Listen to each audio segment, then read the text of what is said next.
Dans un village africain, il était strictement interdit d'entrer dans la forêt le mardi soir. Un jour sacré, un jour respecté, mais aussi un jour dangereux. Deux jeunes chercheurs, Bill et Mathieu, venus étudier des espèces rares, arrivèrent au village de Pokala, dans l'actuel Congo-Brazzaville.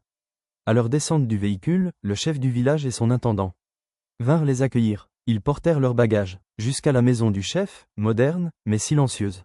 Le chef les regarda longuement, puis dit calmement: « Si vous êtes fatigués aujourd'hui, reposez-vous. Mais demain, ne mettez jamais les pieds dans la forêt la nuit.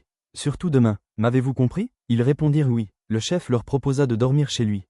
Ils refusèrent. Ils décidèrent de camper dehors.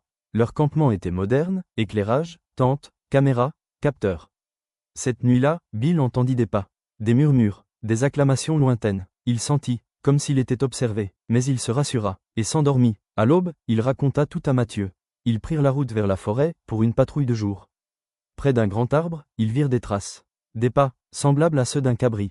Mais l'arbre était griffé, arraché, comme brûlé de l'intérieur. Une femme passa, un seau sur la tête. Elle s'arrêta, les regarda. « Étrangers, faites attention. Dans cette forêt, le mystère habite. Si vous y entrez la nuit, vous pourriez ne jamais en sortir. » Mathieu resta silencieux, perplexe. Mais Bill sourit. Ils se regardèrent. « Alors, nous irons cette nuit. » Le soir venu, ils mangèrent chez le chef. Autour du feu, le village dansait. Les tambours résonnaient. Puis soudain, le vent se leva, violent, glacial. Les chants cessèrent. Le feu s'éteignit. Chacun rentra chez soi, sans un mot.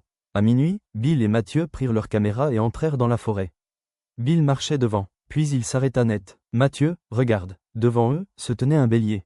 Debout, immobile, dans sa tête, une lumière bleue. La forêt devint silencieuse. Le bélier leva lentement la tête. La lumière s'intensifia. Les caméras s'éteignirent. Les batteries tombèrent à zéro.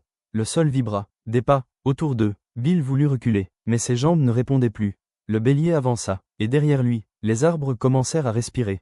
Au matin, on retrouva le campement intact. Les tentes ouvertes, les caméras, fondues, mais Bill et Mathieu ne revinrent jamais. Depuis ce jour, personne n'entre dans la forêt. Le mardi soir, et quand la nuit tombe, certains disent encore voir une lumière bleue, entre les arbres. Like, abonne-toi, pour soutenir la chaîne du Frisson.